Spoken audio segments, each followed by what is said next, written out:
the right way to take notes. From books and lectures, deep dive into active recall and thoughtful learning. In an age overflowing with study hacks, productivity tools, and flashy highlighters, many students are still missing the most fundamental principle of effective learning, thinking before writing. Note-taking isn't about copying down what you hear or see. It's about deeply understanding, mentally engaging, and then distilling ideas into your own words. If you're just passively transcribing information, you're not learning. You're just being busy. Let's break this down. By Adad. Stop taking notes during lectures. Start listening. Many students are trained to write everything down while the lecture is happening, believing that note-taking equals learning. But this is a critical error. When you're taking notes during a lecture, you're not truly listening. You're dividing your attention between writing and comprehension. Instead, listen first, then write. When you fully engage with the lecture, absorb the ideas, and then take notes after the session, you're doing something incredibly powerful. You're practicing recall. You're forcing your brain to remember, reconstruct, and articulate the ideas it just heard. This builds real memory, not just a pile of notes you'll never review. Now, this strategy may not work for all disciplines. Subjects that require step-by-step problem solving, like math or coding, might demand real-time note-taking. But for lectures in the humanities, psychology, philosophy, or other conceptual subjects, listening first and reflecting later leads to deeper understanding. Don't highlight or underline books, think and write instead. One of the most misleading forms of study is highlighting. It gives the illusion of productivity, but very little of that color-coded information actually sticks. It's pseudo-work, activity that feels useful but lacks depth. Instead, read actively, pause frequently, and write down what you remember. Here's a better method. Read a short section, a paragraph or a few pages depending on the book's density. Close the book. Think, what did I just read? What does it mean? How does it connect to what I already know? Do I agree with it? Then, write down your thoughts in your own words.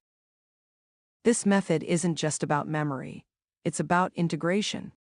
You're not merely storing information, you're weaving it into your existing mental framework. You're building a personalized map of ideas, connected by your own logic and understanding. Recall versus recognition. Why? Most students get it wrong.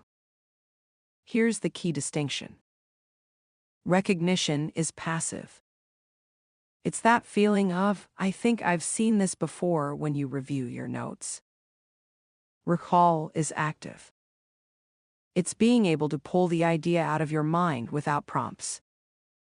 Recognition can make you feel like you know something, but it doesn't mean you can explain it, apply it, or even remember it during an exam. Recall, on the other hand, is what builds mastery. And recall happens through deliberate mental effort. Practice recall daily. Instead of rereading, try to write down what you remember. Instead of highlighting, reformulate the ideas in your own words. Attach memory hooks, make ideas stick through. Reflection. When you read or hear a new idea, ask yourself, how does this relate to what I already know? Why is this important? Can I criticize it or challenge it?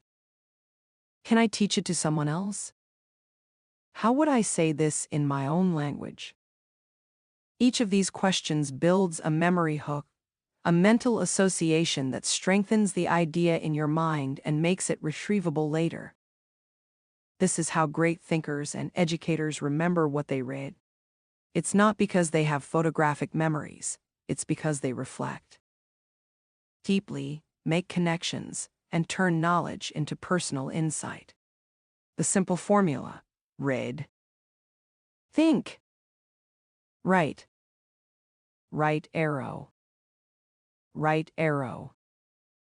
Most students use this formula. Read, highlight, forget. Right arrow. Right arrow. Instead, adopt this. Read, think, write, reflect. Right arrow. Right arrow. Right arrow. Don't just write what the author said. Write what you think about what the author said. That's when learning becomes transformational, not just informational. Final thoughts. True learning doesn't come from copying, highlighting, or cramming. It comes from active engagement, critical reflection, and deliberate recall. If you want knowledge to stick, not just for the exam, but for life, then separate the act of reading from the act of writing. Read first, think deeply, then write clearly. And when you do write, make it your sentence. That's how you'll remember it. That's how you'll understand it. And that's how it will become part of who you are.